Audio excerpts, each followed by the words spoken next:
Amin. Puji Tuhan. Kasih tepuk tangan untuk Tuhan Yesus. Udah makan semua belum? Belum. Oh tadi nggak meninggalkan tempat duduknya, takut diambil sama orang lain kali ya. Lain kali mesti harus makan supaya jangan pingsan di jalan, karena saya nggak akan memecah-mecahkan roti memberi makan 5.000 orang. Dan semua yang ada di tempat lain, nggak ada di sini juga, semoga Anda semua juga sudah makan ya. Love you all so much. This is not the last session. Ini adalah sesi terakhir konferensi. Tapi ini sesi pembukaan untuk kita akan bergerak cepat, gercep. Gerak cepat sama-sama menggenapi 1.000 gereja. Tahu nggak? Kata 1,000 churches, kata 1,000 itu begins with one. 1 million begins with one. Everyone matters. Kita tidak mengejar angka, tapi kita mengejar setiap jiwa. Dimulai dulu dengan jiwa-jiwa yang ada di sini yang sudah dimenangkan oleh Tuhan. Kita harus diperlengkapi dengan kuasa dari tempat yang maha tinggi. Karena Tuhan mau memakai setiap orang-orang muda sebagai rasul-rasulnya di dunia. Jesus loves you. We love you so very much. We put all our faith and our hope in your life. Saya percaya the greater people are coming. Orang-orang itu adalah kalian semuanya. Lihat kanan kirinya, orang-orang yang dipakai Tuhan luar biasa. Kasih tepuk tangan untuk mereka. Puji Tuhan. Silakan duduk. Masih tentang Petrus, tapi kali ini kita akan belajar satu kata namanya episkiaso. Mungkin munculkan di sini aja ya. Coba katakan episkiaso. Apa itu? Gak apa-apa, belajar dulu. Episkiaso. Lagi, ayo. Bukan kiasu loh ya, kalau kiasu itu bahasa Singapura tentang orang yang selalu mau menang, gak mau kalah, gak mau ngalah. Ya, tapi episkiaso ini artinya lain. Kita pelajari dulu, 1, 2, 3 katakan episkiaso. Lagi. Oke, episkiaso itu artinya shadow, bayangan. Kita buka dulu Kisah Para Rasul pasal yang ke-5. Masih tetap tentang Petrus. Saya sangat tertarik dengan Petrus ini. Karena Petrus ini anak muda, umur 20-an. Usia beda sekitar 8-10 tahun sama Tuhan Yesus. Dia itu masih sangat muda belia. Semua rasul-rasul yang lain 12 itu masih muda-muda semua.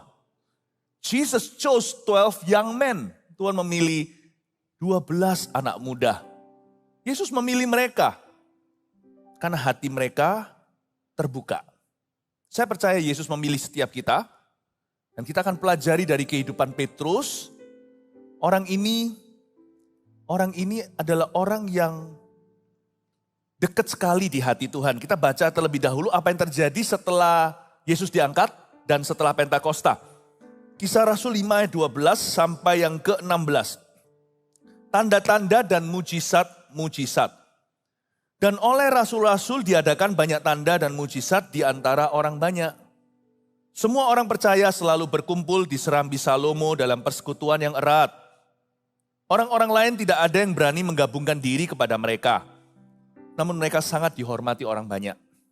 Dan makin lama, makin bertambahlah jumlah orang yang percaya kepada Tuhan, baik laki-laki maupun perempuan. Bahkan mereka membawa orang-orang sakit keluar ke jalan raya, dan membaringkannya di atas balai-balai dan tilam supaya apabila Petrus lewat, setidak-tidaknya bayangannya mengenai salah seorang dari mereka. Dan juga orang banyak dari kota-kota di sekitar Yerusalem datang berduyun-duyun, serta membawa orang-orang yang sakit dan orang-orang yang diganggu roh jahat. Dan mereka semua disembuhkan. Saya ulangi lagi, bukan sebagian dari mereka, tapi semua mereka disembuhkan. Petrus. Mari kita pelajari ya, ini sudah saatnya gereja mula-mula telah berdiri. Ini pasca Pentakosta. Bukan lagi Petrus yang sama yang menyangkali Yesus berapa minggu yang lalu. Petrus yang penuh dengan Roh Kudus. Petrus yang telah menjadi an established apostle atau menjadi seorang rasul yang sudah mapan. Tapi masih tetap di dalam pembentukan Tuhan. Rasul Petrus ini sekarang sudah menjadi soko guru gereja, menjadi pilar kebangunan rohani. Dia menjadi ring leader, pemimpin utama, paling tidak di pasal 5 sebelum Paulus nanti menjadi rasul kepada bangsa-bangsa. Petruslah nama sehari-hari di mulut orang Kristen hari itu. Di zaman itu, kalau bicara soal leader mereka, apa-apa pertama-tama selalu kepikiran Petrus dulu. Petrus ini memang seorang yang sangat diurapi, tapi dia juga banyak cacat celah seperti kita. Nah, kita akan pelajari ya, bagaimana cara Tuhan berpikir. Seringkali manusia itu pikirannya itu lugu. Kita itu agak alergi dengan yang sifatnya kultus individu. Oh, jangankan Anda, saya juga sebenarnya tidak suka dengan yang namanya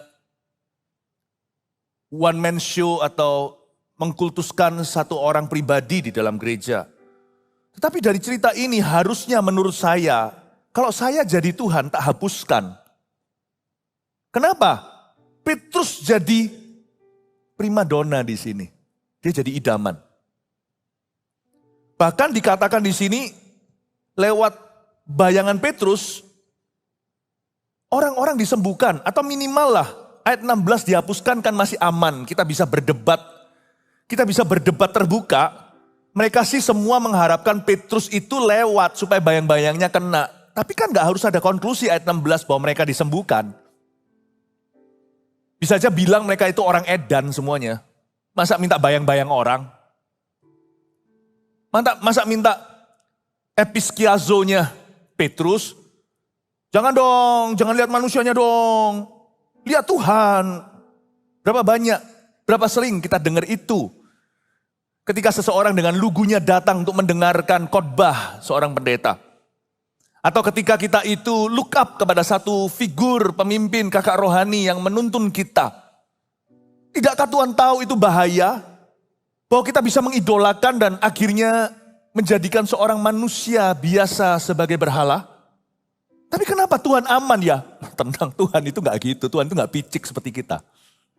Ayat 16 ditulis dan mereka semua disembuhkan. Kalau Tuhan gak berkenan, kenapa Tuhan tetap jawab iman mereka pada bayang-bayangnya Petrus? Harusnya Tuhan berkata, berhala, berhala. Najis-najis, blasfemi, atau menghujat Allah. Kenapa kalian gak berdoa aja di rumah? Di mana saja doa sama aja kok. Asal nama Yesus kan. Kenapa mereka semuanya berjubel-jubel datang minta jamah bayangan. Atau lebih tepatnya, mana bisa bayangan di jamah. Kalau jubah Yesus bisa. Tapi mereka hanya minta supaya bayangan itu kena. Kenapa Tuhan gak marah? You see? You know, God has very unique covenants with His apostles. Very unique. Betul, Paulus pun nanti sama Barnabas disembah kok. Disembah di kuil, dianggap mereka itu dewa menjelma. Karena ada satu orang lumpuh di kota itu disembuhkan. Lewat khotbah mereka. Penuh resiko memang, karena manusia itu dikit-dikit mengira ini Tuhan. Nanti kalau Tuhan dikira hantu. Kebalik tuh, Tuhan bukan hantu waktu Yesus berjalan di atas air. Manusia memang sangat rawan. Tapi Tuhan gak panikan. Tuhan gak panikan. Malah justru dijelaskan di ayat 12 supaya kita ngerti ya. Dan oleh rasul-rasul diadakan banyak tanda dan mujizat di antara orang banyak. Belum sampai di level revival of the people. Belum sampai di level the believers revival. Dalam bahasa Inggrisnya, by the hands of the apostles. Spesifik loh, sangat detail. Merujuk kepada tangannya rasul-rasul. Sampai-sampai nanti Petrus ketika pergi ke Samaria. Filipus pun urapannya masih setengah. Terjadi mujizat kesembuhan orang lumpuh berjalan satu kota itu. Bersukaria. Mereka diselamatkan, dibaptis pula. Bahkan banyak roh jahat itu keluar dengan teriakan. Menunggu sampai Petrus dan Yohanes datang ke Samaria baru terjadi kebangunan rohani fase berikutnya itu kepenuhan Roh Kudus.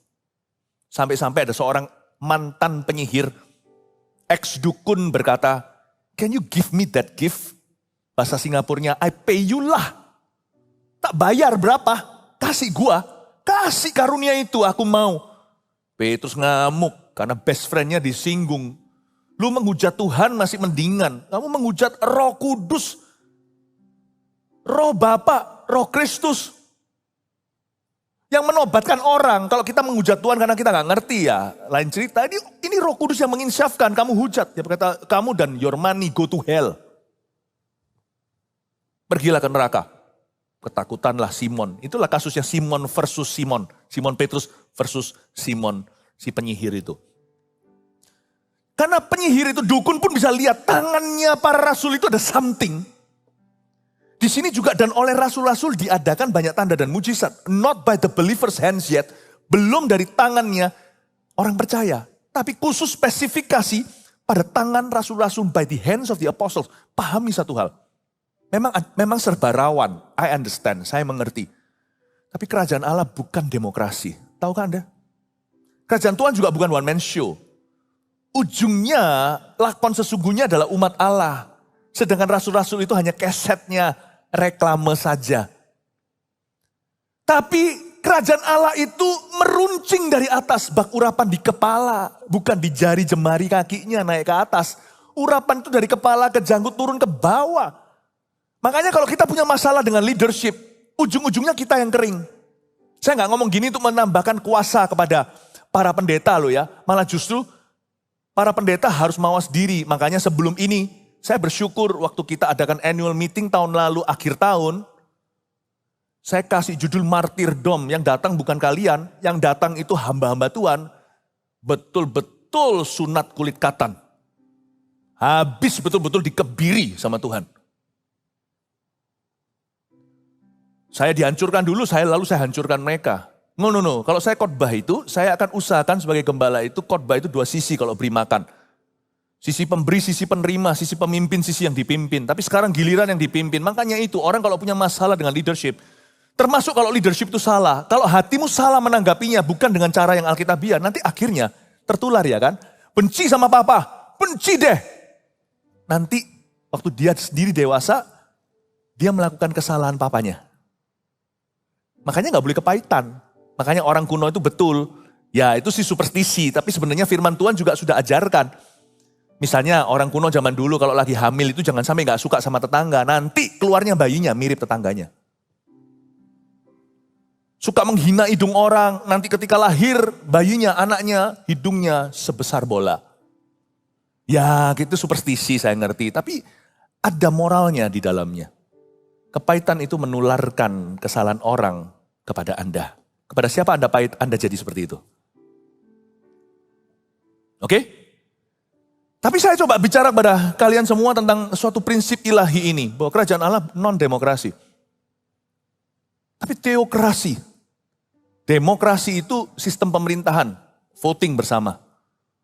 Teokrasi itu pilihan Allah. Korah, Datan, Abiram gak suka. Musa pilihan kok. Mau apa? Musa pilihan Allah. Dan Allah memilih rasul-rasulnya.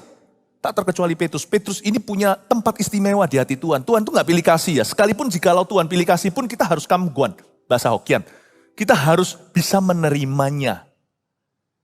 Kita loh dipilih kasih tetap gak layak kasih kok. Jadi kalau ada orang dikasih lebih ya sudahlah kalau mereka dikasih 5 mina. Orang lain kasih 5 mina, teman tetangga kasih 2 mina, gue dikasih 1 mina. Itu pun mina bobo.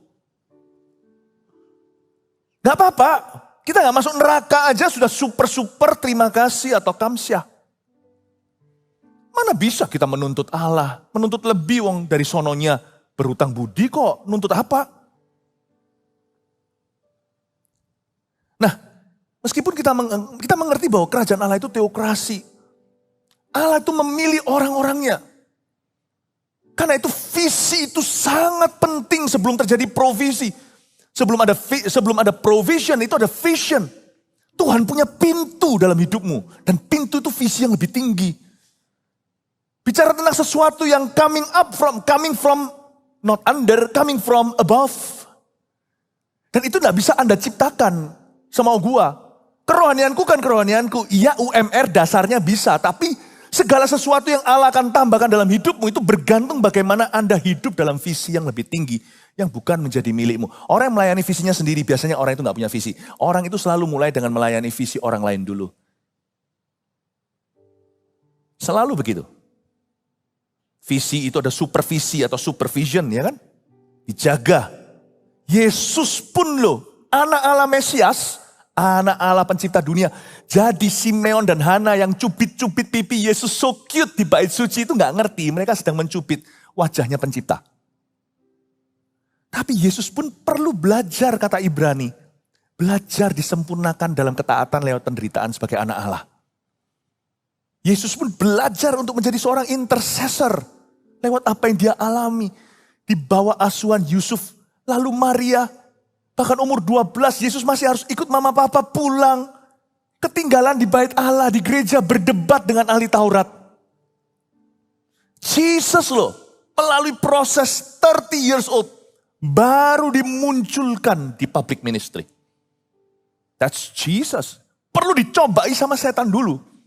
Sama dengan Anda dan saya. Jangan merasa Anda digoda sendiri, Yesus terlebih dulu. But God has his man. Lewat tangan para rasul. Petrus itu punya tempat istimewa. Saya cerita-cerita dikit ya tentang Petrus ya. Petrus itu, yang lainnya murid Yesus tinggalnya di Galilea, di daerah-daerah danau situ. Cuman satu yang tinggalnya di Kapernaum, namanya Petrus. Karena itu waktu Yesus setelah kembali dari padang gurun pencobaan, salah satu mujizat pertama, Yesus salah satunya adalah pergi ke rumah Petrus di Kapernaum, lalu habis itu menyembuhkan mertuanya. Mertuanya itu sakit demam. Dan Petrus juga di Kapernaum itu, Yesus akhirnya memilih untuk jadikan ministry base-nya. Tahukah Tuhan Yesus itu lahir di Bethlehem, besar di Nazaret. Pelayanannya di sekitar Galilea, rumahnya di Kapernaum, supaya jangan salah.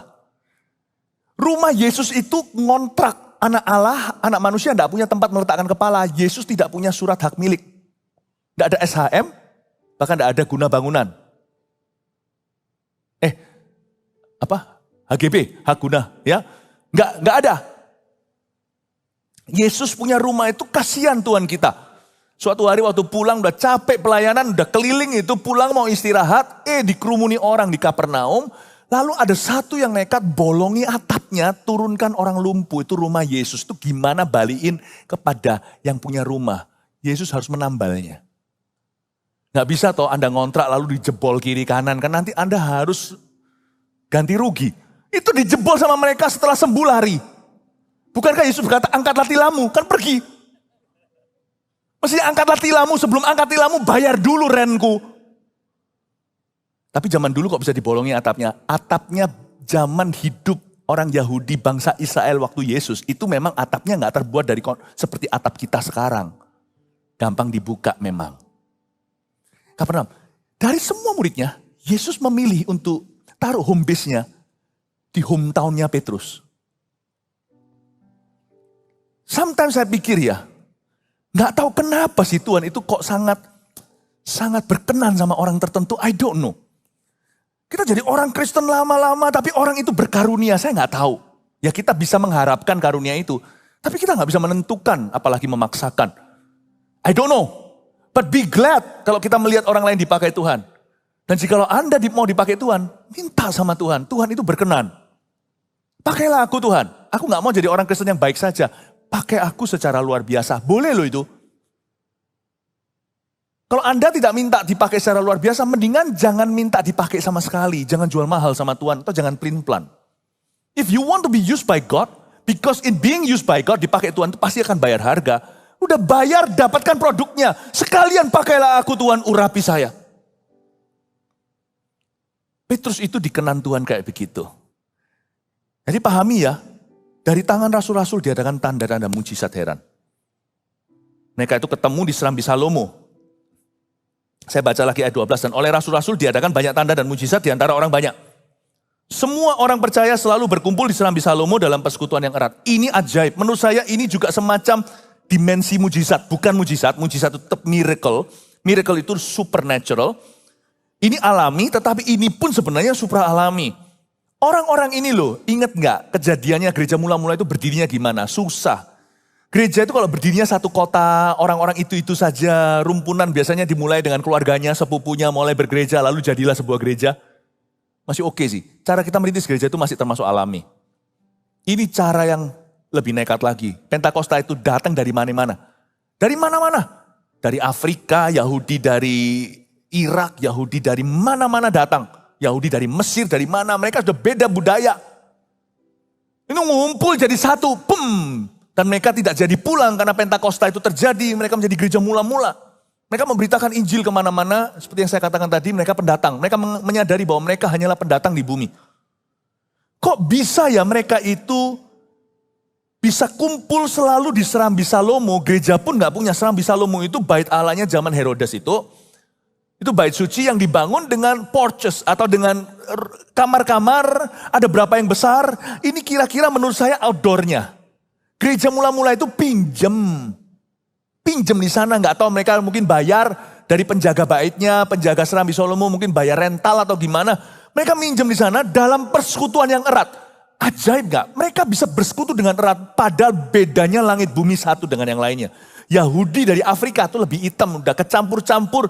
Seperti mungkin ada keturunannya pernikahan atau hubungan antara Salomo dengan Ratu Sheba yang datang dulu itu untuk menguji hikmatnya.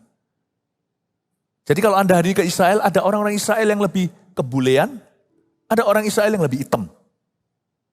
Tapi mereka semua keturunan Yakub. Dicampur jadi satu, mana bisa akur. Akur tuh. Karena saya pikir ajaib ya. Terus terang ya. Kalian tahu nggak hari ini nggak perlu terjadi manifestasi apa kayak kuasa keajaiban atau tanda yang kelihatan nggak perlu. Look around you. Thousands of young people here, ribuan orang muda di sini bersekutu dengan erat. Ya, meskipun ada social distancing tapi tetap berjubel-jubel datang. Bahkan sebagian tadi makan cepat-cepat, semoga gak sakit mah. Langsung kemari demi kursi. Kalian itu iming-imingi apa sih ikut konferensi? Yang di sini berapa ribu? Yang di sono. Setiap gereja kita itu ratusan minimal, kalau bukan ribuan. Yang online. Sabtu-sabtu gini bukannya kencan berdandan, bukannya pesta pora, tapi ibadah. Kalian itu disuruh siapa? Hari ini datang begini. You know, what's amazing about the first church was their vision that united all of them. Visi itu supra alami yang menarik mereka menjadi satu sehingga mereka bersekutu erat-erat. Serambi Salomo loh, tempat ngontrak. Gak ada gereja, belum sebelum nanti. Berapa abad kemudian baru ada gereja dengan loncengnya seperti yang kita tahu secara tradisional.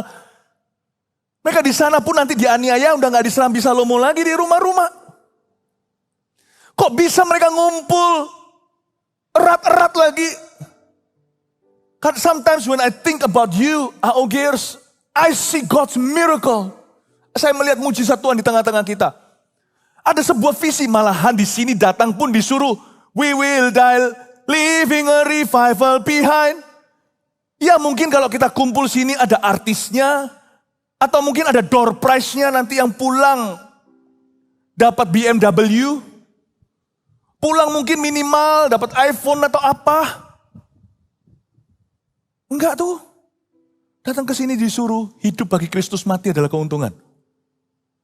Ini ya buat orang dunia garuk-garuk kepala. Mungkin yang di luar sana itu yang tadi yang jualan makanan berpikir ada apa ya kok anak-anak muda datang semuanya ke mall Sabtu-Sabtu gini. Wow. Do you know that you are in the bubble of miracles? Kita gak kerasa waktu kita renang, masa kita kerasa basah? Kalau kita cuman ecek-ecek kaki gini ya basah lah. Tapi waktu kita di dalam air, kita gak kerasa.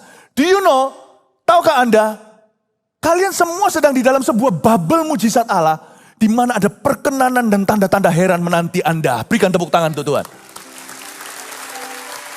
Just the fact, faktanya kalian bisa kumpul sama-sama seperti gereja mula-mula. Mempersatukan mereka. Padahal khotbah bukan soal gimana dapat pacar. 5 langkah untuk dapatkan pasangan idaman. Nggak ada. Malah diajari untuk pacaran nggak boleh ngawur kok. Kalau nggak ada Roh Kudus di hatimu. Tadi setelah sesi tadi, Semua udah pulang gak kembali. Wah, aku udah bilang gak boleh pacaran kok. Ya kan? Gak boleh sembarangan kok. Aku hari ini diajari bahwa nikah itu karena cinta, tapi harus demi misi. Kita married itu untuk misinya Yesus Kristus. Waduh, gak siap aku. 400 dari murid Yesus meninggalkan Yesus di Galilea sisa 12. Tak lihat malahan malam ini semakin penuh malahan. What's going on? I think there is a miracle in our midst. Mujizat tidak tentu dalam bentuk tanda atau mujizat, heran. Dimulai dulu dengan the spirit of miracles is here. Roh mujizat itu. Kita mungkin belum kita lihat mujizatnya dalam hidupmu. Percayalah, Anda sudah ada dalam kandungan. Seperti kita belum lihat anaknya. Tapi kalau orang itu sudah perutnya gede seperti itu bukan karena kembung angin. Tapi karena ada anak 7 bulan, percayalah gak usah diimani. Nanti 2 bulan lagi keluar anaknya. Believe it with all your heart, tidak perlu diimani. Mujizat menjadi makananmu sehari-hari mulai hari ini. Mulai ke depan Anda akan melihat tanda-tanda heran. Kasih tepuk tangan untuk Tuhan. Come on anak-anak muda. Ini yang saya sebut dimensi kerajaan sorga. Dimensi mujizat Allah. Waktu saya baca ini ya, saya bilang, kok bisa ya mereka ini ngumpul gini ya. Ayat 13. Orang-orang lain tidak ada yang berani menggabungkan diri kepada mereka. Nah kan berkurang dong atau tidak bertumbuh. Kenapa mereka gak berani menggabungkan diri? Tahu gak kenapa? Karena barusan berapa ayat di atasnya mati 2 orang Ananias Safira. Yang korupsi uang sendiri lalu ngaku-ngaku bahwa itu semuanya adalah uang penghasilanku, kuberikan. Kepingin cari muka di gereja, dua-dua black cat dead mati seketika. Gereja tidak berkurang setelah itu, malah justru semakin mahal jadi orang Kristen. Aneh ya, di dunia ini, tempat yang mengajar, tempat yang mengiming-iming orang muda malah nggak bertumbuh pelayanan. Mau dikasih yang heboh-heboh atau gimana? Tetapi ketika salib Yesus ditinggikan, bila Yesus ditinggikan dan salibnya ditegakkan, pasti dia menarik semua orang datang kepadanya sekarang. Strategi kita ini aneh. Yang kita tonjolkan adalah the cost of Christ. The cost, bukan cost ya, bukan harga. Cost, the cost of Christ, tujuan Kristus. Panggilan Kristus, misi Kristus. Bila Yesus ditinggikan, tak tinggiin sekalian suaranya. Dan salibnya ditegakkan. Malahan, pasti dan malahan dia tarik semua orang datang kepadanya sekarang. Kasih DJ di depan gak ada yang datang. Tapi kasih salib bila Yesus ditinggikan. Dan salibnya ditegakkan, pacaran untuk Tuhan. Menikah pun demi misi. Pasti dia menarik semua orang datang kepadanya sekarang. Ini persis gereja mula-mula. Umurnya juga puluhan atau belasan, sama seperti murid-murid yang awal. You know, kita sekarang mengalami yang para rasul alami. Tahukah Anda, what we are experiencing is a great revival. Kasih tepuk tangan untuk Tuhan Yesus, come on. Cuman bedanya satu aja, orang Indo itu lebih malu-malu. Lebih pasif-pasif, malu-malu gitu loh. Tepuk tangan disuruh. Tapi kalau orang-orang barat lebih langsung gitu ya. Itu aja bedanya. Tapi Tuhan tahu hati kita rindu. Saya tahu hatinya semuanya itu berseru berkata, pakailah aku. Sebelum saya suruh tepuk tangan, tepuk kau dewek. Amin, amin. Kenapa orang-orang lain gak berani menggabungkan diri pada mereka? Karena mereka tahu, to be a Christian is a serious thing. Jangan main-main. Menjadi orang Kristen itu adalah sesuatu yang sangat serius. Mereka barusan aja lewati kejadian Ananias dan Safira. Gempar tuh seluruh gereja. Namun mereka sangat dihormati orang banyak. Nah, harusnya kalau disegani gara-gara hidup kita, kekristenan jadi berharga di mata masyarakat. Mereka semua takut bergabung, harusnya kan berkurang. Atau minimal tidak bertumbuh atau bertambah. aneh bin ajaib ayat 14. Dan makin lama, makin bertambahlah jumlah orang yang percaya kepada Tuhan, baik laki-laki maupun perempuan. Malah ironis sebaliknya, nambah jumlahnya. Hebat nggak? Apa yang terjadi di gereja kita hari-hari ini itu, kalau dihitung dengan statistiknya, kita tuh tiap hari ketambahan 20 orang loh. Mulai agak seperti gereja mula-mula, baptisan segala. Ya. Tahun lalu 3.500 dibaptiskan. Dalam waktu dan CG kita bertumbuh menjadi 5.000 CG sekian. 55.000 lebih sekarang mungkin terlampaui. Detik saya mengatakan ini mudah terlampaui. Kita nggak boleh bangga. Karena itu masih jauh dari 1 juta. Kenapa sih gereja kok nargetkan angka? Kita nggak boleh munafik saudara. Apapun yang berharga Anda pasti akan targetkan. Misalnya, orang dunia itu time is money. Kalau mereka kerja, punya perusahaan, masa nggak nargetkan profit? Kalau kita sekolah, masa nggak nargetkan wisuda? Kenapa kalau ke gereja, dijadikan kuburan? Nggak apa-apa, aku kan sudah sibuk di luar sana, datang gereja itu mau tenang. Mau tenang itu kuburan. Nggak heran gereja dijadikan cemetery oleh banyak orang, dijadikan kuburan. No, not this church. This church is a church. This church is not a cemetery. Justru di dalam gereja ini kita dapat kekuatan untuk kehidupan kita di luar sana. Baik itu mahasiswa, ibu rumah tangga, pengusaha, whatever. Yang kita targetkan itu seperti kata-kata tadi waktu tarian. Bukan angka. Meskipun angka itu penting namanya bilangan kalau Anda baca 5 kitab pertama di perjanjian lama. Bahkan di Kisah Para Rasul, Roh Kudus yang tulis angkanya. Hari itu 3.000 bertobat. Bayangin, Roh Kudus yang tulis. Lalu nanti ada lagi setelah sekian lama, maka jumlah mereka menjadi 5.000. Roh Kuduslah data entry pertamanya gereja. So it's important. Jumlah itu gak penting 1 juta itu kalau tidak ada orang yang gua peduli. Tapi kalau di dalam jumlah itu, ada orang yang kucintai. Percayalah saudara, Anda akan mengejar jumlah itu. Misalnya ada kapal karam atau kecelakaan pesawat. Ada penumpangnya 236. Lalu dikatakan di sana, semua tidak selamat. Hancurlah hati Anda. Tapi kalau dikatakan ada 100 di antara 236 itu selamat, Anda akan berharap agar 1 dari 100 itu adalah keluargamu. Kalau bisa, tingkatkan persentasinya.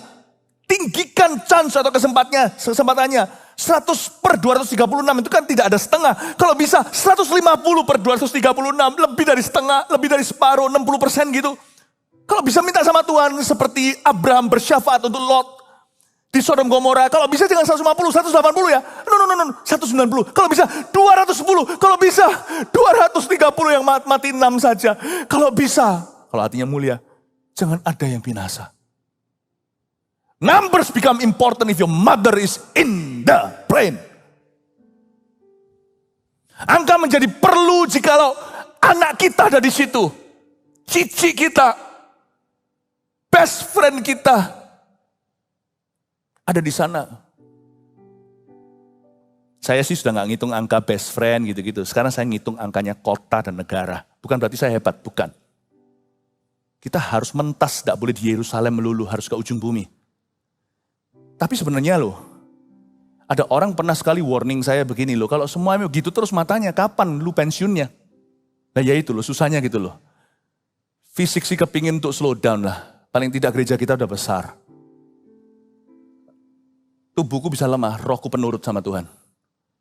Saya itu yang menghantui saya. Yang bukan menghantui, kata yang tepat lebih kepada yang membayang-bayangi saya terus itu. Bayang-bayang episkiaso, yang bayang-bayang shadow itu. Yang terus membayangi saya, tidur jadi gak enak, bangun jadi gak enak. Kalau saya lari dari pikiran ini adalah, ya memang, keluargamu sudah selamat. Keluarga saya semua sudah selamat. Teman-teman saya rata-rata sudah selamat semua. Banyak yang jadi jemaat kok. Teman-teman lama SMP, SMA yang dulu pernah saya pukuli juga waktu saya masih nakal-nakalnya juga jadi jemaat. Untung mereka gak pukul kembali. Tapi kerajaan Allah is not about me. How about those Christ died for, though I do not know them? Bagaimana dengan orang-orang yang Meskipun saya tidak kenal, tapi kan Kristus mati untuk mereka. People need the Lord. People need the Lord. Won't we will realize people need the Lord. Karena saya tidak hafal, jadi saya cut langsung. At the end of broken dreams, He's the open door. Da-da-da-da-da. People need the Lord. People need the Lord. Da-da-da-da-da-da-da. People need the Lord. How about those people I do not know but Christ knows them? Kalau pas saya lagi lari dari pikiran itu dan mikirkan diri sendiri, ya sudahlah, I'm okay, sudah cukup enough for me. Udahlah tutup buku, aku sudah masuk ke rekor muri. Pendeta termuda. Ya enggak sih, enggak ada rekor muri, tapi saya cuman ilustrasi. Pendeta termuda udah mencapai gini. Enggak, tugasnya bertambah sekarang. Kita harus ajarkan generasi yang lebih muda. Kalian bukan generasi selanjutnya by the way. Enggak ada generasi yang berikutnya di dalam gereja kita. Semua generasi sekarang. 1000 gereja tidak menunggumu sampai tua. Bahkan tidak menunggu anak-anakmu lahir suatu hari. Makanya orang yang datang dengan perut besar minta saya doakan, saya selalu klaim anak itu untuk menjadi pembangun visi. Jikalau dia bukan jadi full timer nanti perintis jemaat sungguhan, maksudnya misionaris, maka dia akan membantu misionaris-misionaris itu dengan keahliannya. Nanti dia punya karir bukan pelayanan, tapi dipakai Tuhan. Mungkin dia juga ada di samping itu ada status identitas, yaitu melayani sebagai coach misalnya, atau CGL, atau ketua sel. Tapi dia akan aktif untuk melihat dan menggiring 300 atau sampai 1000 gereja nanti itu kejadian. Ada sumbangsi dan ada blueprint, ada fingerprint, ada sidik jari orang itu di dalam visi. Sehingga orang itu boleh dikatakan hidup tidak sia-sia, mati tidak merugi. Kalau ada jemaat yang hamil gitu atau nggak punya anak, saya selalu berdoa Tuhan Yesus kasih dia anak. Atau yang sudah hampir melahirkan, saya berkata Tuhan aku klaim baby ini menjadi pembangun visi. Saya langsung tekan tombol notifikasinya Eagle Kids. Tangkap bola lucu-lucu anak kecil batita ini. Tangkap dan ajari mereka dalam kelas paling kecil. Super troopers dan sebagainya sampai ke voltagers. Bukakan jalan. Ibadah ke-1 kita siap setiap weekend. First class di gereja kita untuk anak kecil. Kalau kalian mau, kalau kita ke airport gitu ya, boarding call kita dipanggil oleh pesawat. Yang masuk dulu itu yang first class, yang kelas 1. Atau yang platinum, dia punya kartu terbang. Membershipnya. Itu masuk dulu. Tahu nggak yang masuk hadirat Tuhan dulu secara korporat di gereja kita setiap weekend atau akhir pekan itu voltage. Kalau di Surabaya sini Sabtu pukul 1. Lalu habis itu anak-anak muda dulu. Kalian naik dulu. Anak-anak mudanya sini juga first class, business class. Kita loh papa mamanya itu loh yang ekonomi. Kita ekonomi kelas. Udah ekonomi kelas, kita yang jadi ekonominya. Don't you love the parents in this church? Tidakkah kalian semua cinta sama orang-orang tua yang ada di gereja ini? Saya notifikasi langsung beritahu, tekan loncengnya sama Kak Popo. Tangkap ya, ini bayi lucu-lucu kelihatannya. Ini pembangun visi semua ini. Kalau mereka bukan jadi misionaris, gue butuh 1000 pendeta. Gereja kita lu cuman sekarang 85. 80 berapa? Sama satelit-satelitnya semua. Masih ada 900. 10 lagi minimal. Butuh 1000 pendeta. Setengah ini jadi pendeta langsung. Saya bisa dimarahin mama papa nanti. Kita butuh volunteer tak terhingga. 1 juta murid itu berapa CG? 100.000 CG. Kalau 1 CG 10, kita butuh 100.000 CGL. Kalau semua full timer siapa yang jadi CGL? Full timer saya beritahu semua gak boleh jadi CGL. 100.000 CGL. Kita sekarang masih malu aku. Kayak 1 lembar uang parkir 5.000. Itu seluruh jumlah CG kita. 5.000 saja. Kalau kita lihat 5.000 dari sisi, wow, gereja kita 5.000 lalu sombong kanan kiri. No way. Nggak boleh. Gereja kita itu cuman hanya only 5,000 cell groups. Only run baby run. Kok, aku nggak bisa doa. Langsung dijorokkan. Doa. Kok aku gak bisa sharing firman? Gak bisa sharing firman. Bisa baca aja Alkitab sampai ngelontoki semua. Nanti teman-temanmu tumbuh secara rohani, gak usah dikhotbahin. Gak bisa jelaskan kok, biarin Alkitab jelaskan dirinya sendiri. If you can read, you can lead. Oh come on. 100.000 CGL. Berapa sponsor? Kita humble aja lah. 1 juta itu di negara kita sendiri. Jangan bilang dunia, Asia, nggak usah lah. Asia itu paling banyak populasi seluruh dunia itu di benua ini. Di mana kita berada nih benua ini. Jangan bilang Asia lah, terlalu jauh lah ya, Samaria atau apa. Indonesia aja 270 juta orang. 1 juta itu, apa itu? Kita humble aja. Kita kuatnya segitu. Daripada kita mimpi, seluruh bumi penuh kemuliaannya, lalu gak mulai-mulai. Kalau tanya sama orang ya, kita masak 7 macam gitu, enak. Yang enak yang mana? Pokoknya semua enak. Berarti dia gak ada yang enak. Saya selalu sering tanya orang, belajar apa? Banyak, sebutkan satu. Gak inget. Bumi penuh kemuliaannya, oke. Dimulai dengan target yang jelas dulu, gak punya. 1 juta, 270 juta, tapi gak pernah mulai dari 1. Kita humble aja. We are not the only church in history. We are not the only church in the land. Will not be the only church that will win and disciple souls. Humble aja.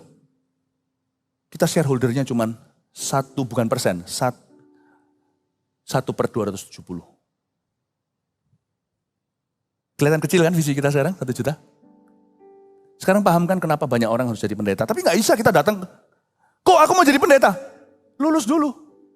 Saya mending punya pendeta dapatnya begini. Mereka dapat panggilan dan terbukti teruji, berkarunia lagi, integritas tinggi.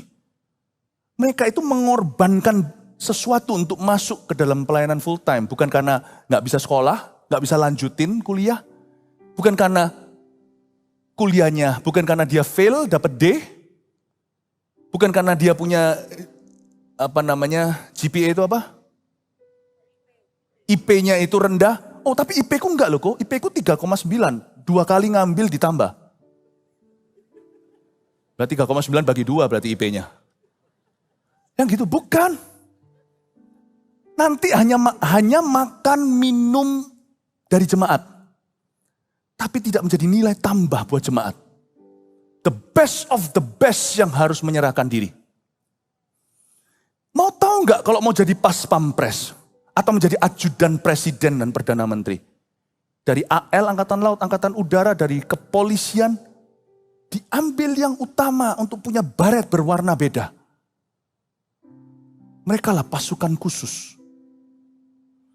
Full timer, only a few. Sisanya, Daniel, Sadrak, Mesak, Abednego, Yusuf yang ada di istana. Orang-orang yang berpengaruh untuk membawa visi kerajaan sorga jadi melalui bidang mereka. You see, we need 1,000 pastors. We need 1,000 pastors. Tapi bukan orang-orang yang berkata, aku mau jadi. Tolong sekolah dulu, selesaikan. Saya mending dapat yang kayak gitu tadi, yang berkarunia. Lalu setelah jalan, gembala-gembala kita yang sudah ada ini, jarang atau hampir jarang yang lulusan teologi ya. Mereka lulusan bisnis lah, ekonomi lah, apalah, art lah, apa segalanya. Lalu terpanggil, masuknya pun penuh dengan gelut dan pergumulan. Ya. Lalu sekarang saya minta mereka semuanya susul, isi peluru. Karena mereka sudah menjadi besar, tapi belum cukup besar untuk 1 juta. Mereka harus menambah anak panah. Saya minta mereka satu-satu sekolah S2. Tahukah gembala-gembala utama kita yang di taraf regional, gembala pulau semuanya. Gembala provinsi, gembala pulau yang membawahi banyak jemaat di bawahnya. Sekarang semuanya ngambil master's program. Sekarang semuanya mengambil sarjana berikutnya. Graduate study, bukan undergrad. Sekolah yang baik. Supaya nanti kalian gak usah nyusul. Di sini nanti pasti ada banyak yang jadi pendeta. Amin. Termasuk mereka yang berkata, oh it's not me, hati-hati. Saya dulu bilang gitu. Tapi gak semua. Tapi kita butuh murid.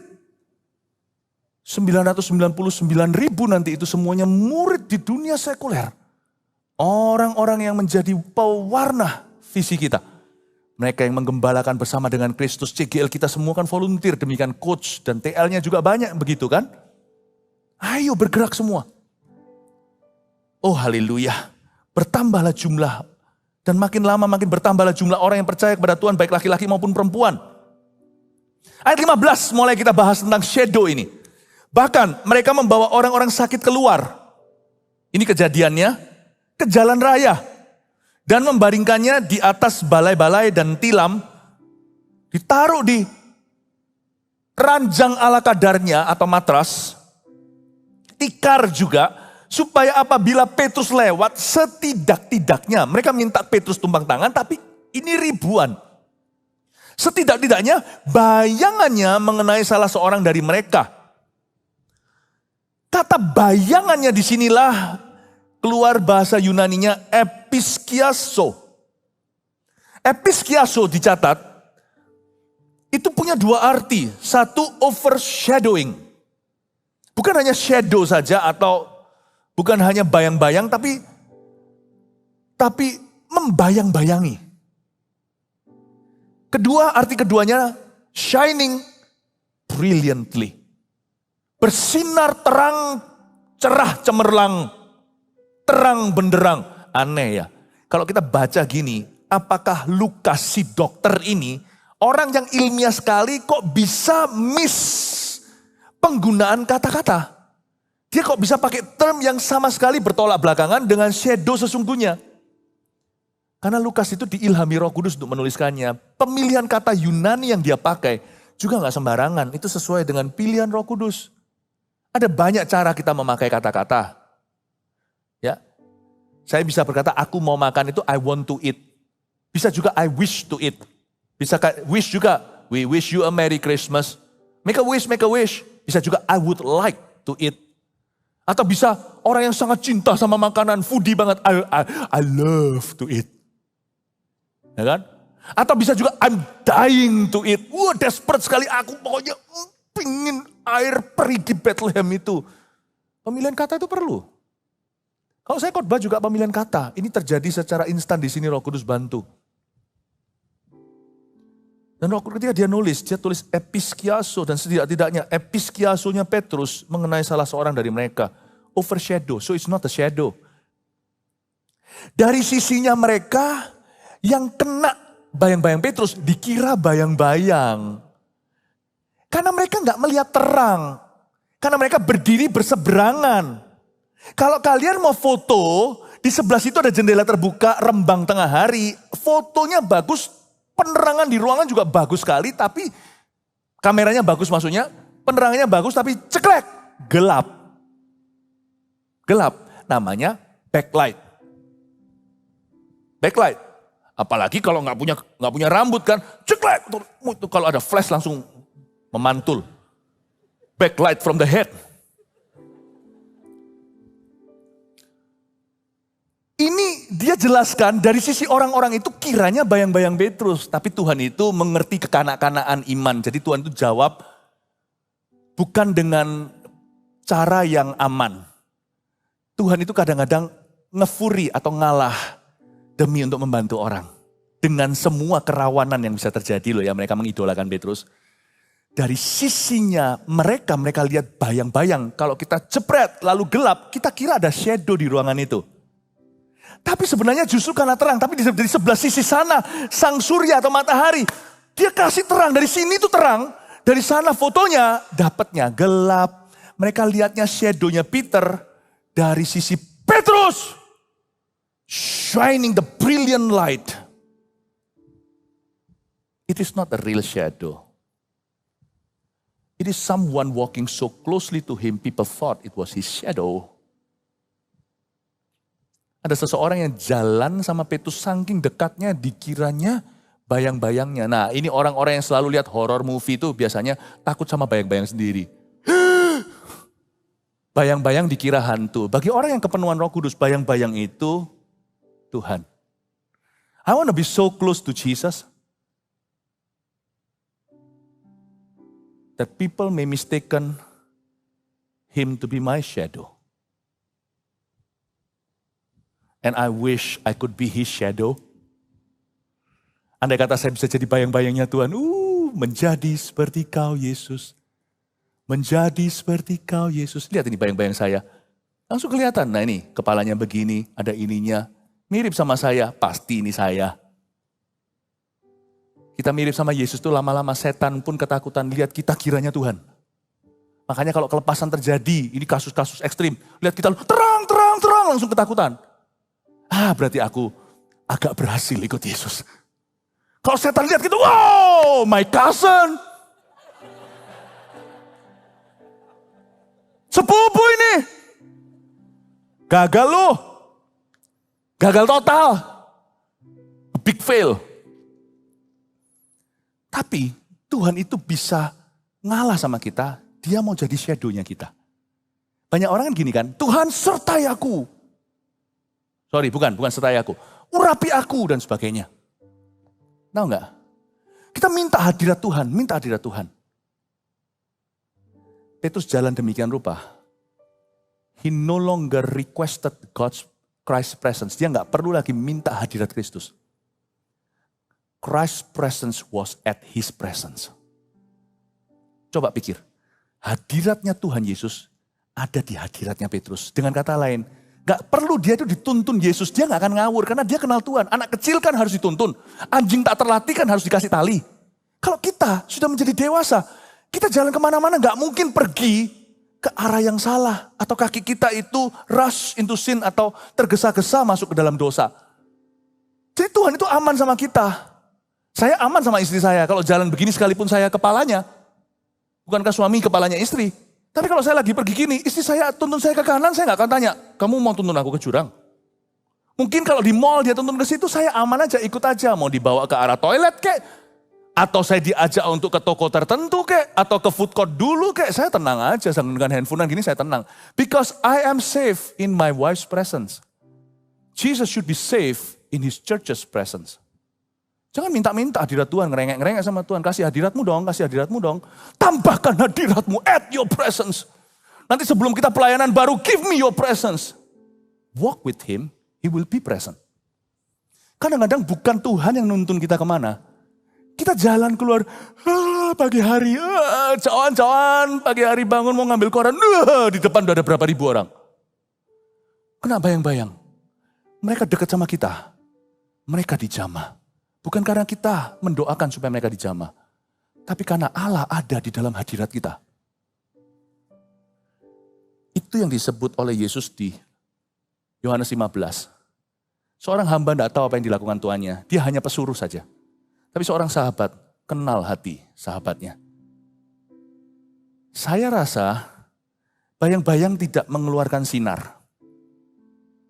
Kecuali kalau itu bukan bayang-bayang. Episkiaso, itu bukan kata-kata untuk address Tuhan ya, itu bukan Tuhan. Episkiaso itu menunjukkan bahwa ada something more about his shadow. Yang bukan shadowy. Shining brilliant light. It's the presence of God di dalam kehidupan anak-anak muda.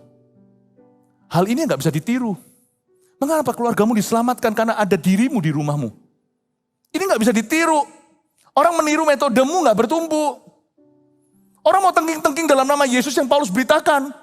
Malah diketawai sama setan. Dia ketakutan sebentar karena nama Tuhan Yesus. Dan karena hambanya Paulus. Tapi setelah itu dia tanya, who the are you? Setan kan pasti cursing. Kamu siapa? Dihajar sama anak-anak Skewa. Setan bisa gebukin pendeta, itu kan malu pendetanya. You see, ini nggak bisa ditiru. Bukan namanya yang menjadi mantra, kedekatannya. Anak-anak muda, walk in such a way. Makanya saya bilang jangan pacaran sembarangan. Saya nggak bisa jelaskan sama kalian. Saya dari 18 tahun, saya nggak munafik berkata saya nggak pernah salah, nggak pernah jatuh dalam dosa. Enggak, saya bergumul sama hormon lah semua seperti kalian. But my soul followed hard after thee. Early in the morning will I rise up and seek your face. Pay the price, young people. Jangan biarkan your anointing on and off, comes and goes, up and down. Pay the price. Pay the price. Pay the price. You don't pay the price to go to heaven. But if you want to take someone to heaven, you gotta pay the price. Kita nggak perlu ke sorga, nggak perlu bayar harga. Itu penyamun di samping Yesus tuh. Tapi untuk kita membawa seseorang, ada peperangan rohani di sana. Tapi Episkiaso juga berbicara tentang something else. Overshadow. Overshadow itu gini loh. Overshadow itu gimana ya? Misalnya, yang disebut orang yang steal the thunder atau yang mencuri spotlight. Happy birthday to you. Semua nyanyi ini. Happy birthday to you. Wah teman-teman, wah surprise. Happy birthday to Nancy. Happy birthday to you. Baru masuk ke chorus kedua. Happy birthday. Nancy ulang tahun, Nina muntah-muntah. Lalu kejang-kejang. Nah itu being overshadowed, ngerti enggak? Stealing the thunder. Stealing the thunder. Karena ini ada sesuatu yang emergency, langsung dibawa karena dia epilepsi. Langsung dibawa. Percayalah, ulang tahun itu buyar. Yang ini negatif, yang positif apa? Yang positif adalah, kenapa Tuhan jalan sama Petrus seperti brilliant light dan memberkati siapapun yang dekat sama dia? Kenapa? Kenapa kok begitu banyak tanda-tanda heran lewat tangannya? Kenapa begitu banyak mujizat dan pertumbuhan? Kenapa begitu banyak buah? Let me tell you. Karena Petrus selalu memberi dirinya di overshadow sama Tuhan Yesus. Ini bukan shadow, overshadow. You cannot be anointed if you live for you. Forget it. You can only be saved. You cannot be anointed if you live for you. If you live for Christ, then you may be anointed. Saya ceritain ya, dikit ya. Overshadow saya gimana ya, saya belajar untuk tidak keluar. 2003, ketika hari Senin, liburan pendeta. Kebangunan rohani anak-anak muda, zaman itu kalian masih bayi, maybe. Sebagian belum dilahirkan. Saya pimpin anak-anak muda udah 3 tahun, gak pernah missing sekalipun ibadah youth. Saya selalu ada di situ. Belum zamannya saya keliling, traveling, atau belum masanya media. Belum ada internet. Oh ada gak ya? Ada internet, tapi belum ada YouTube gituan. Dan juga bahkan belum zamannya FKA atau Festival Kuasa Allah. Saya pimpin anak-anak muda. Pemuda namanya, remaja. Belum namanya Army of God, nanti 2010 baru namanya begitu. Saya pimpin, seneng nih kelihatan kebangunan rohani. Tapi ternyata Tuhan berkata terlalu kecil itu, ada sesuatu yang lain. Saya kira saya jadi youth pastor aja cukup. Happy sih, sebelum di Surabaya tahun 2000, dari tahun 95 saya berada di Ungaran. Ya, di Ungaran, lalu berkembanglah gereja-gereja di Jakarta, satu nyempal sendiri Jawa Barat, Bandung itu lahir lewat perintisan Non-Mawar Sharon. Waktu itu saya masih di Jawa Tengah dengan rekan-rekan Koyo, Celipi, Komoro dan sebagainya, Kobernat. Lalu terjadi kebangunan rohani, saya kira ya sudah cukup wes segini aja. Saya pimpin kebangunan rohani anak-anak muda. Zaman dulu gak ada konferensi karena kita gak punya orang ahli. Lalu bahasa saya adalah kita cari modal dulu. Jadi dulu itu kita ringkesi jiwa-jiwa dari kampus-kampus dan sekolah-sekolah. Jadi kita tiap bulan atau tiap minggu kita selalu masuk ke sekolah-sekolah dan kampus-kampus loh KKR. Itu kita masuk sendiri, saya masuk sendiri. Setiap Rabu Kamis biasanya itu langganan.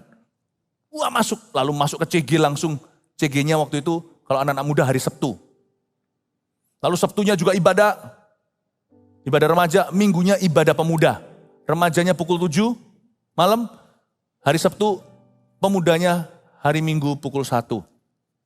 Oke, kita lalu habis itu sudah saya kira by youth pastor cukup. Lalu mulailah rintis beberapa gereja. Gereja Malang, GMS Malang udah berdiri 2001, Jember juga. Ya, di sana juga Pak Kosem, Celani, zaman-zaman itu ya. Celena, zaman-zaman awal-awal itu, mulai ada Jember. Mereka mulai merintis ke sana, Jogja. Udah, gak banyak lah. Saya gak ngerti pokoknya, ya sudahlah, merintis beberapa di dekat sana.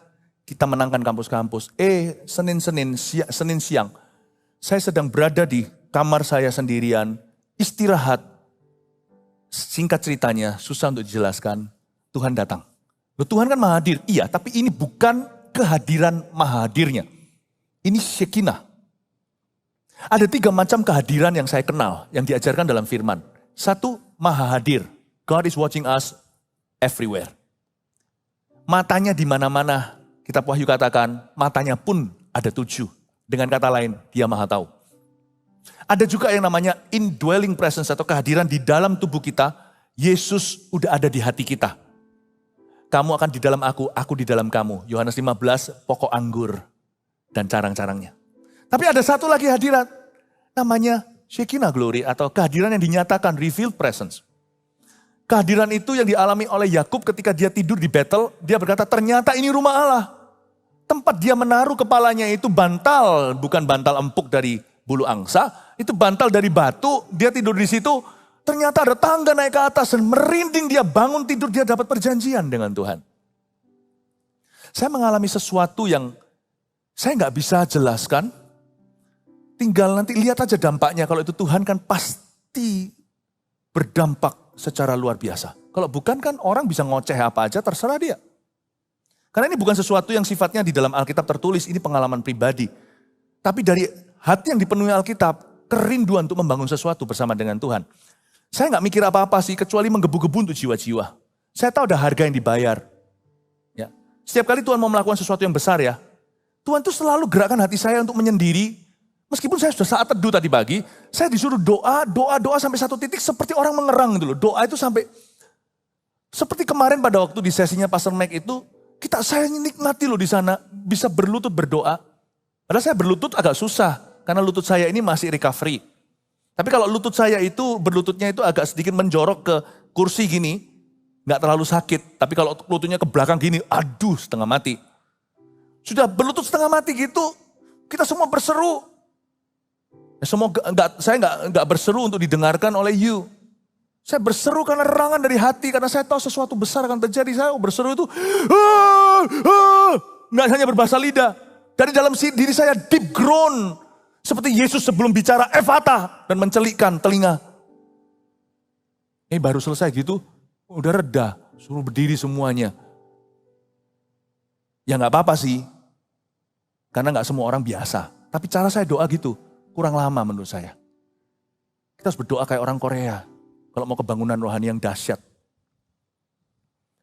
Saya kalau berdoa gitu, diajak berdoa kan. Suatu hari, tapi hari Senin itu saya nggak lagi doa. Saya lagi santai, tiba-tiba datang Shekinah itu. Singkat cerita, saya melihat tahta Tuhan. Ngerasa seluruh badan saya goncang. Bahasa roh saya, bahasa lidah saya berubah. Bukan seperti bahasa roh doa yang biasanya. Tapi seperti sebuah bahasa untuk bicara ke saya. Membypass pikiran saya, jadi saya nggak ngerti, saya tidak ada prediksi dan tidak merencanakan lebih dulu. Bahasa lidah saya nggak bisa tiru, saya nggak bisa ulangi lagi, itu berubah menjadi kalimat bahasa Inggris bunyinya gini, we shall build you 1,000 strong local churches with 1 million disciples. Kami akan membangunkan bagimu, saya pakai kata kami bukan aku, karena saya tahu itu bukan visi saya, itu visi kita. Kami akan membangunkan bagimu 1,000 gereja lokal yang kuat. Roh Kudus bicara lewat mulut saya. Di hadapan Tuhan Yesus, pokoknya saya nggak bisa susah ceritakan, tapi saya lihat Tuhan. Saya lihat Tuhan itu 2 kali. Pertama waktu saya bertobat, saya melihat episkiaso itu. Saya dalam kisah pertobatan saya waktu saya maju ke depan di altar gereja kecil di Kanada, orang Indonesia nggak ada 100. Saya melihat terang, nggak niru-niru cerita Paulus, karena saya memang dulu jahat sama Kristus. Maju, saya melihat terang itu, di balik terang itu ada yang berbicara, audible, I am Jesus and I love you. Saya nggak melihat Tuhan, saya melihat terang, bukan halusinasi, bukan vision. Saya lihat di seluruh ruangan sampai terang itu menjadi trans. Saya nggak bisa lihat orang sekelilingnya. Dan disitulah saya lahir baru. Dan Tuhan berkata, live for me. Tuhan nggak kasih saya mandat, hanya hidup bagi dia. Tahun 92 dan tahun 2003. Belasan tahun sesudahnya, saya mendapatkan satu penglihatan. Saya melihat Tuhan kali ini. Lalu habis itu suara itu, we shall build you, kami akan membangunkan bagimu 1000 gereja lokal yang kuat. Dan 1 juta dengan jelas, murid Kristus, bukan murid kami, murid Kristus. Setelah itu diangkat yang namanya pengalaman itu. Saya merinding semuanya 2003 itu. Dan kemudian tak lama kemudian kebangunan rohani mulai terjadi dan terus terjadi. Saya tahu bahwa 1000 gereja ini sesuatu yang serius. Cuman saya kan gak bisa ngaku-ngaku bilang saya lihat gini, saya lihat gitu. Saya berkata, Tuhan, if this vision is from you, kalau visi ini darimu, seperti dikatakan di kitab Mazmur, maka orang-orang mudamu akan rallying, semuanya akan antri dan akan berbaris di belakangmu di hari kerelaan mereka. Dan berperang bersama-sama. Wah, ditangkap sama orang. Orang tua pun menangkap. Lalu Tuhan tambahkan Festival Kuasa Allah tahun 2004. Orang-orang tua mengalami lawatan Tuhan. Tak ceritain satu-satu ya. Kita ngadakan Festival Kuasa Allah itu tahun 2004, bulan Maret kalau nggak salah. Mau tahu tempatnya di mana? Di tempat di mana kalian sekarang duduk. Di SCC ini. FKA 1, 2, 3. Saya masuk ke ruangan, nggak ngerti gimana caranya menyendiri dengan Tuhan sekian lama. Waktu itu kan saya sudah berkeluarga, saya minta izin sama istri saya. Saya menyendiri, solitary, berdoa di hadirat Tuhan. Episkiaso saya masuk lagi, tapi saya nggak kerasa sesuatu. Saya masuk ke hadirat Tuhan dengan lemah lembut. Datang bosannya setengah mati sendirian. Sebelum FKA, saya pasti akan menyendiri. Misalnya saya FKA di luar negeri, saya akan menyendiri. Berapa hari itu dia sendirian. Nggak nonton TV ya, nggak HP-an, nggak TikTok-an. Kalau saya kontak itu hanya sama istri saya. Anak saya pun waktu itu masih kecil, belum bisa HP-an. Nggak ada apa-apa. Di balik itu nggak nonton TV, nggak nyalakan, no entertainment sama sekali. Hanya Alkitab saya buka, nggak makan, nggak minum. Waktu saya buka Alkitab, kalau lagi lapar-laparnya, pernah sekali saya lapar sekali. Saya ini makannya banyak. Jangan pernah menilai buku dari halaman depannya. Kalau saya lagi lapar-laparnya, pernah sekali saking laparnya saya nggak tahan. Saya lahap 16 pasal Markus sekaligus sekali baca. Untuk lupakan kelaparan jasmani saya. Setelah itu saya keluar datang ke sini, saya masih ingat. Tidak ada yel-yel orang sakit akan sembuh. Cuma tulisi Festival Kuasa Allah, sebuah perjumpaan tak terlupakan dengan Tuhan. Di mana Tuhan diarak-arak kuasanya ke dalam kehidupan orang. Itu orang datang, tempat ini penuh kayak begini. Ribuan. Ya nggak ada yang belakang itu belum dijebol. Lalu di sini semuanya. Ada orang datang dari Brunei Darussalam. Padahal di sana ya waktu saya dalam hadirat Tuhan itu bosen tahu nggak? Tapi saya tetap berada di dalam shadow-nya Tuhan. Kalau saya mau bersinar, saya harus di shadow. Karena Tuhan itu selalu bekerja lewat tiang api di sini, tapi tidak akan terjadi tanpa tiang awan. Anda harus dibungkus. Jangan tergesa-gesa, mau pacaran, mau jadi hebat, mau kaya, dibungkus. Dalam palungan. Baru nanti jadi tiang api setelah tiang awan. Episkiaso itu shadow. Overshadow to shine. Oh, saya masuk hadirat Tuhan. Ya. Di hadiratmu ku bersujud menikmati kehadiratmu.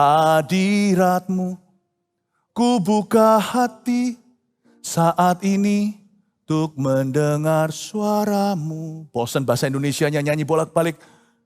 Saya nyanyikan Chinese-nya supaya lebih mikir. Zai ni tong zai li, fu fu jing bai, xiang shou zai ni rong yao sheng jie zhong.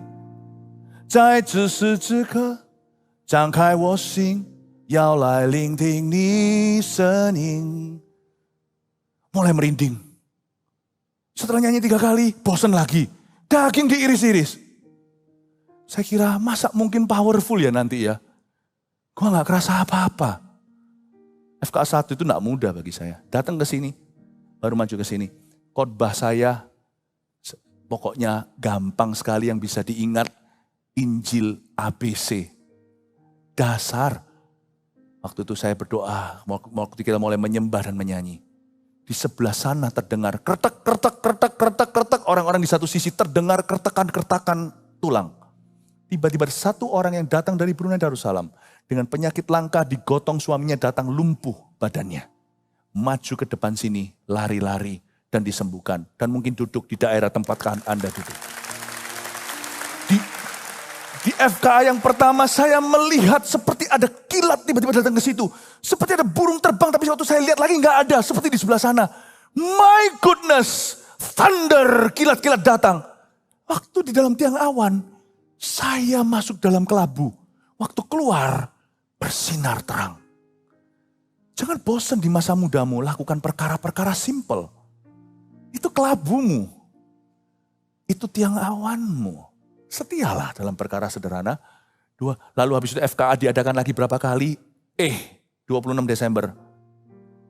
Terjadi sesuatu musibah di Indonesia. Sebelumnya saya mendapat mimpi. Setelah saya mendapatkan pengalaman di kamar saya ketemu sama Tuhan. Lalu 1000 gereja lokal, 1 juta murid itu. Tak lama setelah itu, kan saya dulu sering sekali tidur malam-malam. Pagi kadang-kadang jam 12 saya tetap doa. Waktu keluarga saya sudah tertidur, saya masih berdoa. Saya minta mengerang-ngerang, tapi karena mereka tertidur pulas, saya gak berani ganggu. Saya doanya itu berdoa sungguh-sungguh, menangisi jiwa-jiwa. Menangis jiwa-jiwa khususnya untuk muda-mudi, pemuda. Saya ditangisi pernah sekali waktu saya bangun. Waktu saya tidur lagi bangunnya nanti, waktu ke kantor mata saya sebelah sini pecah pembuluh darah tanpa saya tahu. Waktu saya sampai ke kantor diingatkan, kok kenapa matanya merah darah? Kadang-kadang sampai jam 4 pagi saya berdoa. Malam-malam yang saya habiskan untuk sembahyang minta jiwa-jiwa sama Tuhan. Di satu malam itu pukul 4, saya mendapat satu penglihatan. Ini setelah kejadian saya mendapatkan visi 1000 gereja 1 juta murid itu. Saya melihat seperti ada satu ombak di kamar saya. Gede sekali dan dia menebas kota. Saya sampaikan di ibadah umum waktu itu pukul 7 pagi kalau nggak salah. Saya berkata, saya melihat tsunami. 2004 setelah FKA, 26 Desember tsunami Aceh terjadi. Listen up. God is working mightily in our nation. Satan is working too. Allah bekerja dengan dahsyat melalui kita di dalam gereja maupun negara kita, bangsa kita. Tapi setan juga bekerja. Hancur hatiku melihat orang-orang mati ratusan ribu.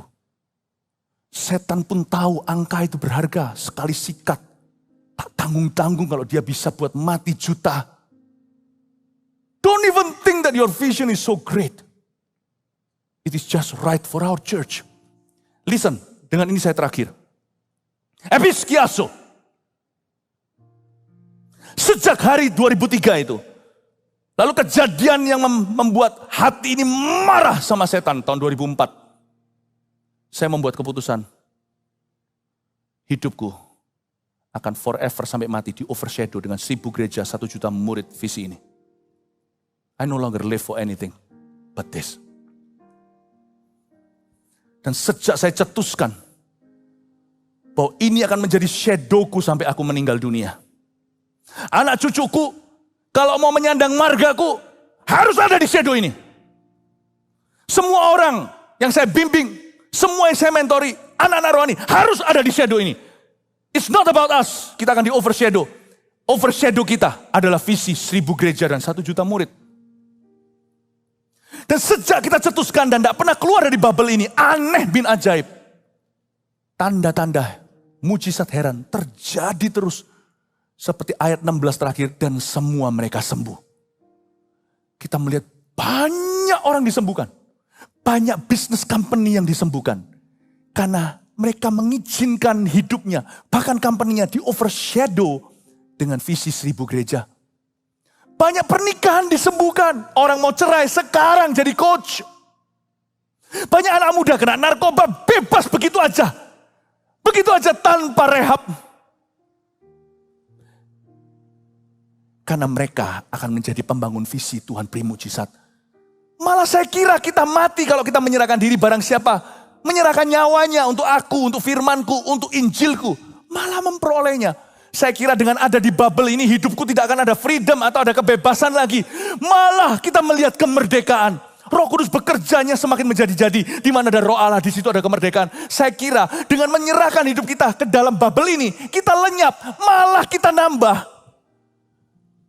Malah terjadi kejadian-kejadian heran, tanda-tanda mujizat yang kita tidak sangka.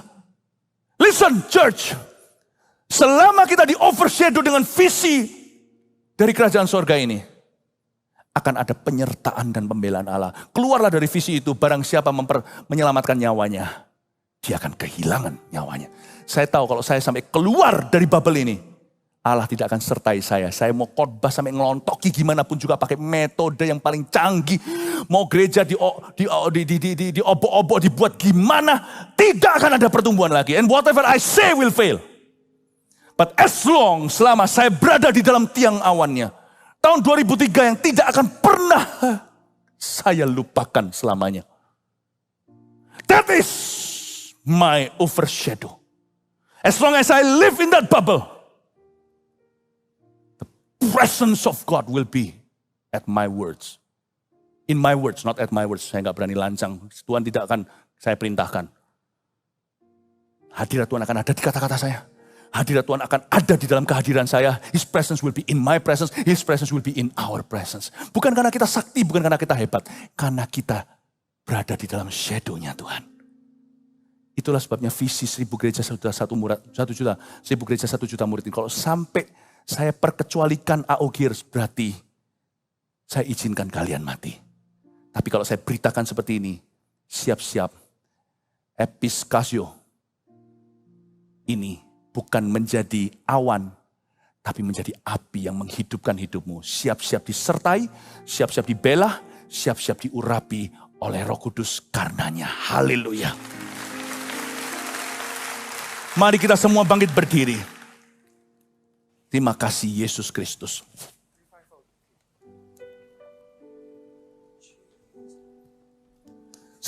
Saya minta nyanyi lagu yang Come Holy Spirit tadi. Begini ya. Ini malam terakhir. Kita nantikan Roh Kudus. Saya minta impartasi, nggak mungkin kan saya tumpang tangan satu persatu. By the hands of the apostles, kata Tuhan. By the hands of the apostles. Oleh tangan rasul-rasul. Kita bukan siapa-siapa. We were in the bubble first, itu aja. Urapan kita lebih matang, karena kita lebih lama.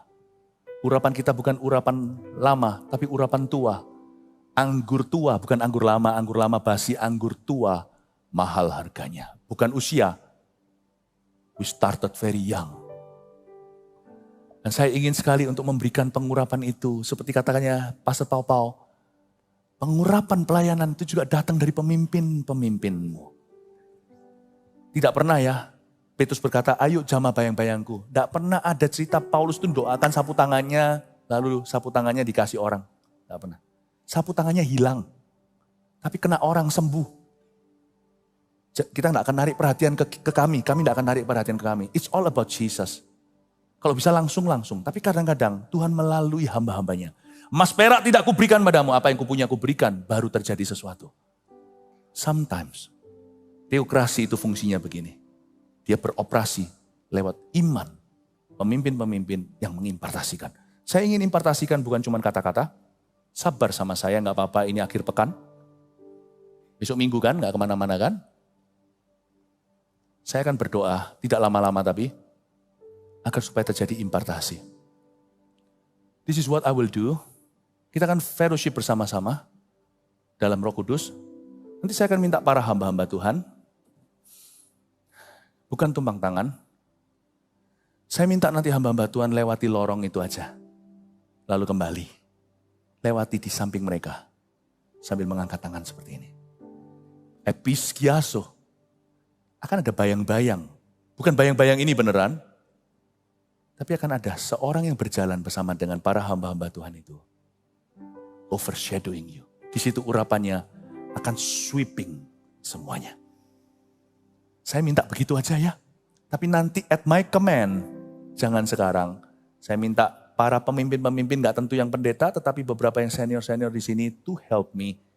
Jalan di setiap lorong, kembali. Setiap lorong, bagi jadi zone, regional-regional ruangan. Yang ada di sebelah sana juga hamba-hamba Tuhan yang di situ, pemimpin-pemimpin rohani. Minta tolong ya, gak usah tumpang tangan, lewati saja. Akan ada bayang-bayang yang akan menjamah mereka. Oke? Tunggu instruksi saya. Let's just fellowship with him. Let me talk to my best friend first. Together with you, but I'll talk to him too. Come, Holy Spirit, fall on me now. I feel need your anointing, come in your power. I love you, Holy Spirit. You're captivating my soul. And every day I grow to love you more. Come, Holy Spirit, fall on me now. I need your anointing, come in your power. I love you, Holy Spirit. You're captivating my soul. And every day I grow to love you more. I'm reaching for your heart. You hold my life in your hands, drawing me closer to you. I feel your power renew. Nothing compares to this place where I can see you face to face. I worship you in spirit and in truth. Come, Holy Spirit. Holy Spirit, fall on me now. I need your anointing, come in your power. Expect to receive, people. Expect to receive. I love you. I love you, Holy Spirit. You're captivating my soul. And every day I grow to love you more. Reaching for your heart. You hold my life in your hands, drawing me closer to you. I feel your power in you. Nothing compares to this place where I can see you face to face. I worship you in spirit and in truth. I'm reaching for your heart. I'm reaching for your heart. You hold my life in your hands, drawing me closer to you. I feel your power renew. Nothing compares to this place where I can see you face to face. I worship you in spirit and in truth. I'm gonna sing alone. Saya minta beberapa hamba Tuhan yang ada di depan sini maju ke depan sini. Fuji, Moro, ya, Mil, oke, yo, Mac Pau,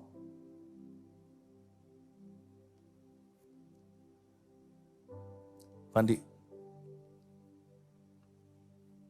Jesus. Agak mundur satu langkah.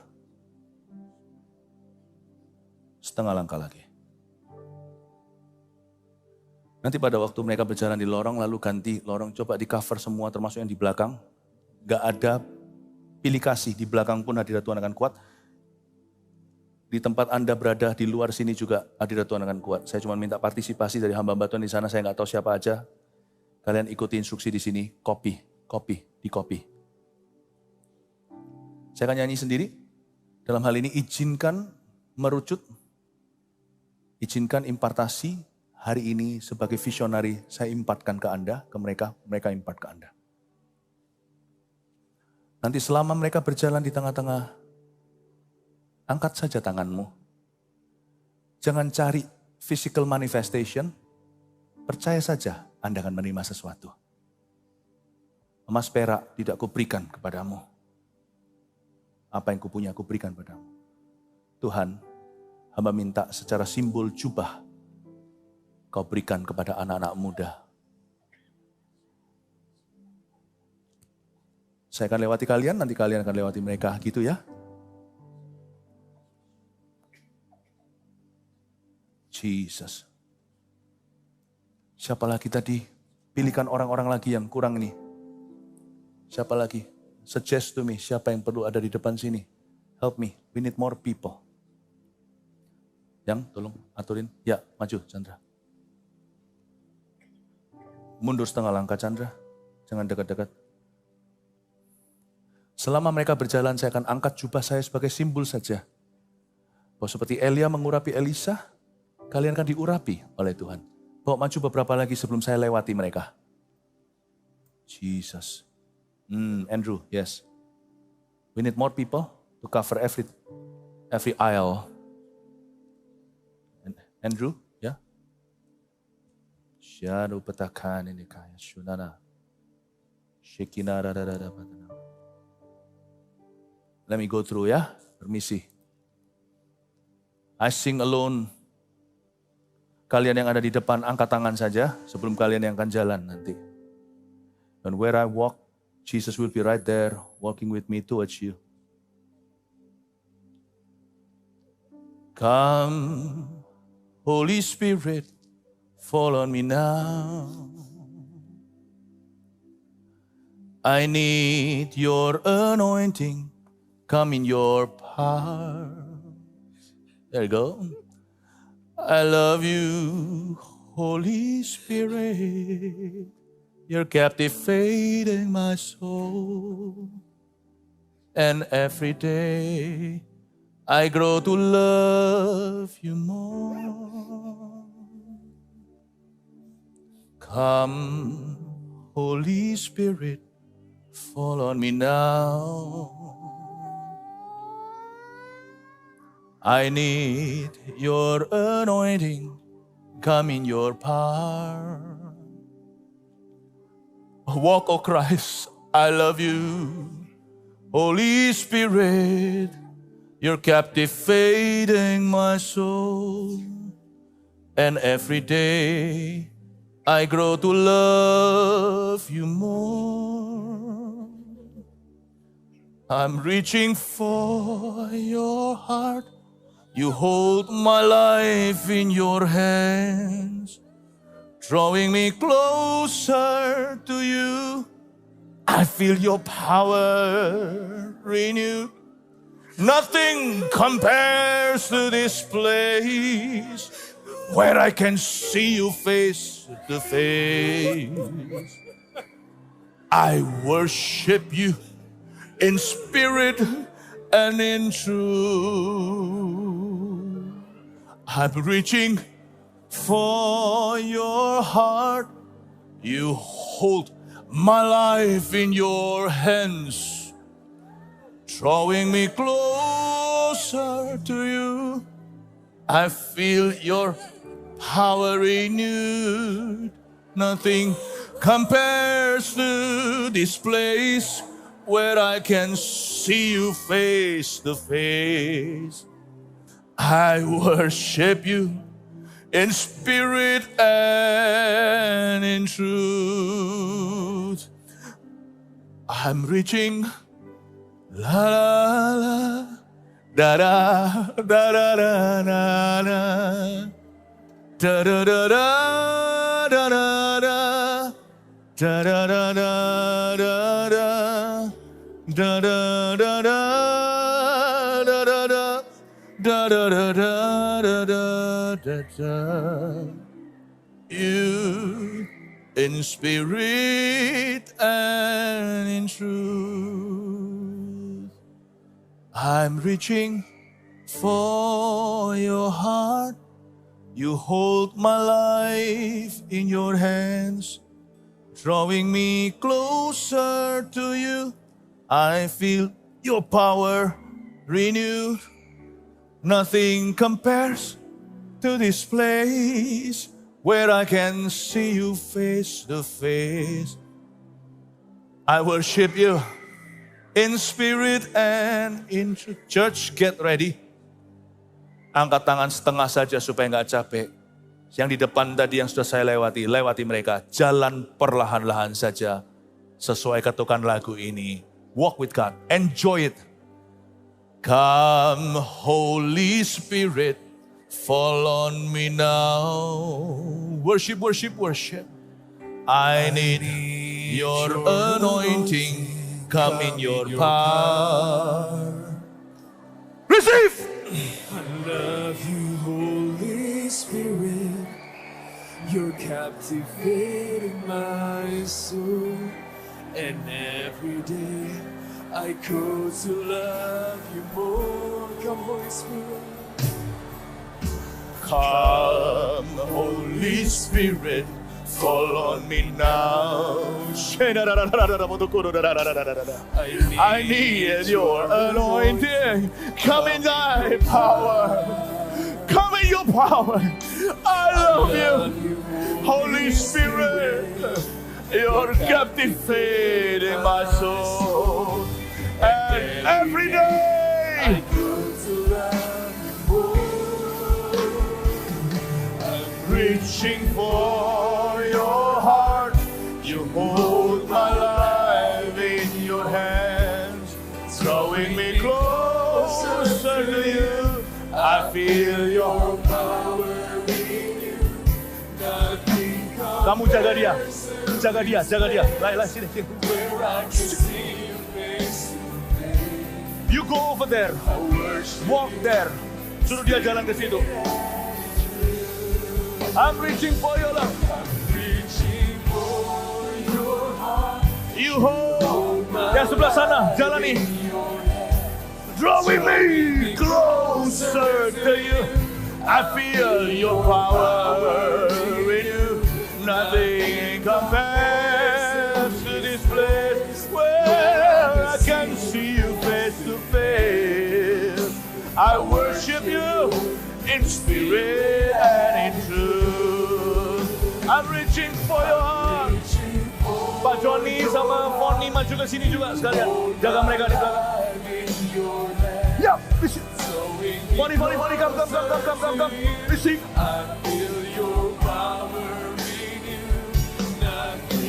Jalan ke sana dan jalan di situ. Where I can see you face to face. I worship you in spirit and in truth. I'm reaching for your heart. You hold my life in your hand, drawing me closer to you. I feel your power. Nothing compares to this place Where I can see you face to face. Jeremy, where are you? Jeremy. Come here. Reaching For your heart. Jaga di belakangnya, You walk over there. Receive the power of Shona Malagama.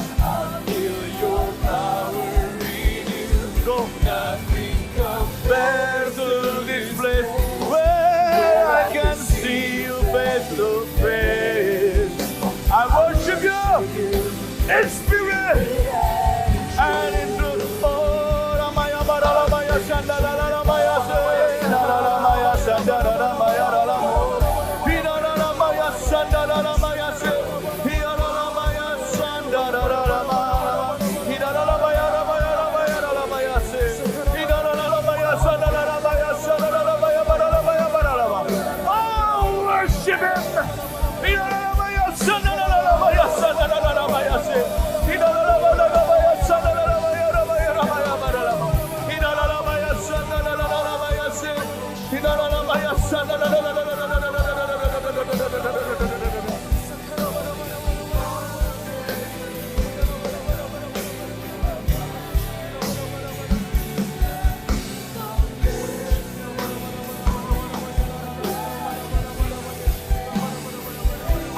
worship you, I worship you.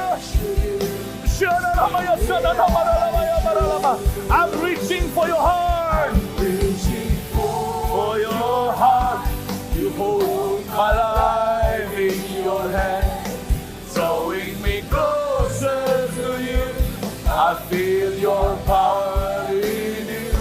Nothing compares to this place where I can see you face to face. I worship you in spirit and in truth. I'm reaching for your heart. You hold my life in your hand, drawing me closer to you. I feel your power in you. Nothing compares to this place where I can see you face to face. I worship you in spirit and in truth. Holy Spirit. Haleluya. Lagu yang Roh Kudus tadi. Ora maya marala maya shandana manda kaya. Roh Kudus penuhi. That's good.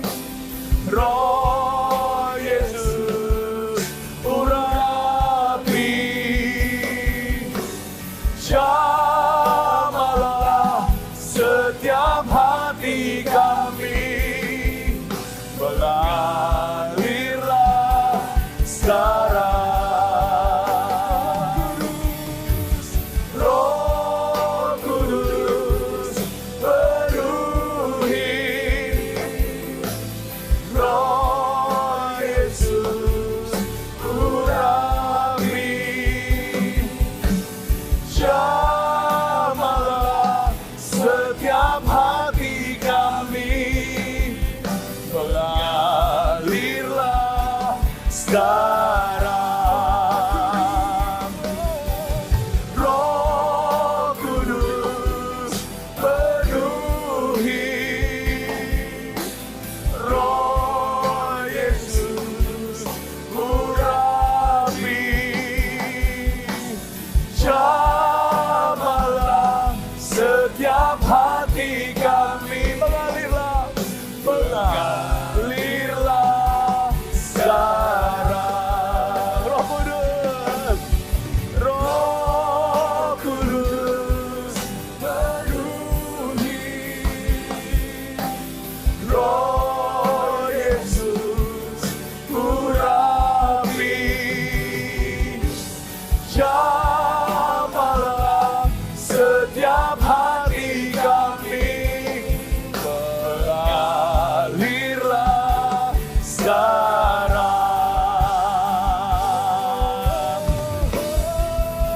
Come on, church! Roh Kudus penuhi. Roh Yesus urapi. Jamalah setiap hati kami. Mengalirlah sekarang.